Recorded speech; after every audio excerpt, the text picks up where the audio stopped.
Buenos días. Vamos a hablar otra vez de Luzón. El peinado de los fiscales, titula un artículo del Plural. Una biografía que va desde Villarejo a Montoro. Del Partido Popular, toda su carrera ha estado marcada por investigaciones, sobre todo en el seno de la derecha. ¿Para qué? Pues para frenar todo lo que se pueda frenar y tapar todo lo que se pueda tapar de la corrupción del PP. A raíz de la imputación del que fuera ministro de Hacienda durante el gobierno de Mariano Rajoy, Cristóbal Montoro, el nombre de Alejandro Luzón, jefe de la Fiscalía tapacorrupción del PP, ha vuelto a focalizar parte de las polémicas después de conocerse que el jurista habría torpedeado la investigación, que ya os expliqué, a uno de los hombres fuertes del Ejecutivo anterior. Esas informaciones nos las dan el periódico y La Información. La línea pepera de Luzón no es nueva. Antes de nada, conviene poner en contexto el entorno familiar y profesional en el que históricamente ha nadado el fiscal. Hijo del también fiscal José María Luzón Cuesta, quien falleciera en 2020 y hermano del de la fiscal María Luzón Cánovas, su trayectoria profesional se vincula desde 1995 con la Fiscalía Especial contra la Corrupción y la Criminalidad Organizada, coincidiendo las dos en la creación de ese organismo. Para él no es la Fiscalía Anticorrupción. Como ya os he dicho, para él es la Fiscalía Tapa la Corrupción del PP. Cuando era ministro de Justicia Rafael Catalá, tela. Tras saltar informaciones comprometedoras de su antecesor Manel Moix, probablemente uno de los fiscales más ultraconservadores que se ha visto en la carrera fiscal, Luzón pasa a desempeñar el puesto de fiscal jefe y con ello a conocer los múltiples casos de corrupción que han acechado la sede de Génova 13. Algunos de ellos son tan sonados como Gürtel, Púnica o Lezo. También ha llevado personalmente cuestiones que rodeaban a la familia de Isabel Díaz Ayuso, la quironesa, entrando incluso en conflicto de intereses con la Fiscalía Europea, con lo que parecía una estrategia clara para archivar las diligencias. Con Ayuso y Almeida, en lo que se refiere a Madrid, el fiscal también investigó a los primos Martínez Almeida en el denominado como caso Mascarillas del consistorio de Cibeles, que podían decir denominado caso Almeida, pues no, que ocurrió asimismo durante la pandemia. En aquel escenario designó a un fiscal de su plena confianza personal, profesional de cualquier otra índole.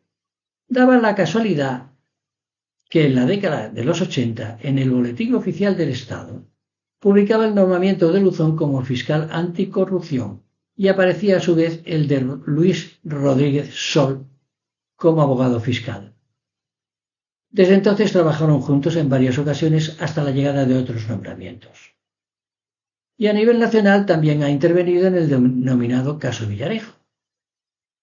En 2022 se pronunció sobre la salida del fiscal Ignacio Estampa de la Fiscalía Especial, que calificó de ventajosa en términos de prudencia, a la vez que destacaba su perfil técnico, coincidía en que era una persona trabajadora y rigurosa en el marco de la señalada investigación al excomisario. Estampa fue apartado para analizar la investigación abierta en su contra por una supuesta revelación de secretos. Los vocales de la Asociación de Fiscales se interesaron en ese momento para poder ver todas las diligencias y expedientes acerca del fiscal, después de que éste denunciara presuntas irregularidades en el proceso por el que no consiguió plaza en 2020 en anticorrupción. Tras ese movimiento, Luzón consideró que la investigación sobre Villarejo continuó a plena satisfacción al ser sustituido por el fiscal César Rivas, en aquel momento una persona que sí tiene un perfil idóneo para la Fiscalía según estimaba entonces Luzón. Imaginaros qué clase de espécimen es el tal César.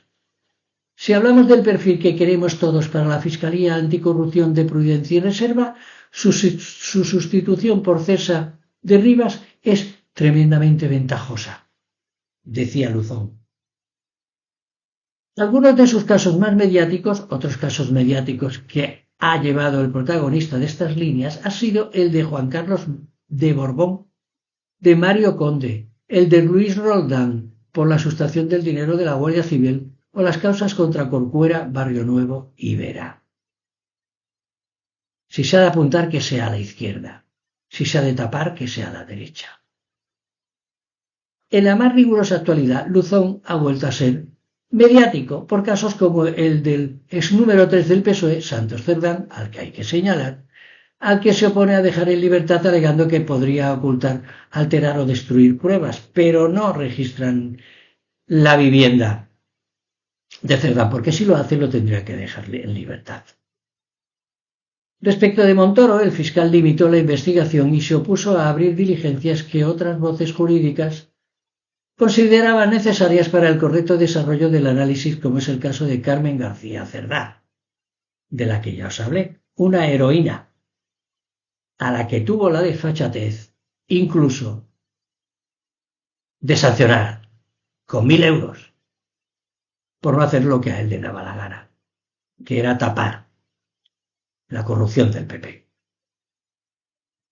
Carmen García Cerdá quería profundizar en varios correos electrónicos que parecían apuntar a un presunto uso político de Hacienda respecto de la instrucción del caso Gürtel para, con otros tan conocidos como el de Rodrigo Rato, la expresidenta Aguirre, o el que fuera uno de los hombres fuertes de Podemos, Juan Carlos Monederos, e incluso se referían a periodistas como Javier Chicote del diario ABC.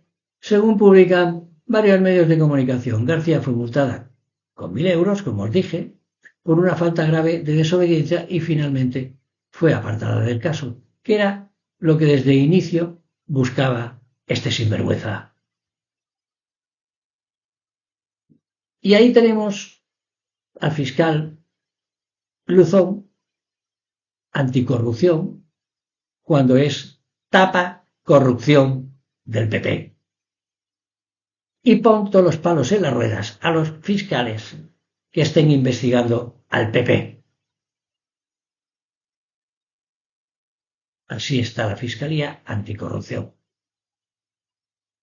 Chicos, chicas, para que lo sepa todo el mundo, para que podáis mandar este vídeo a donde os dé la gana, para que se entere todo Dios. Hasta luego. Que tengáis un buen día.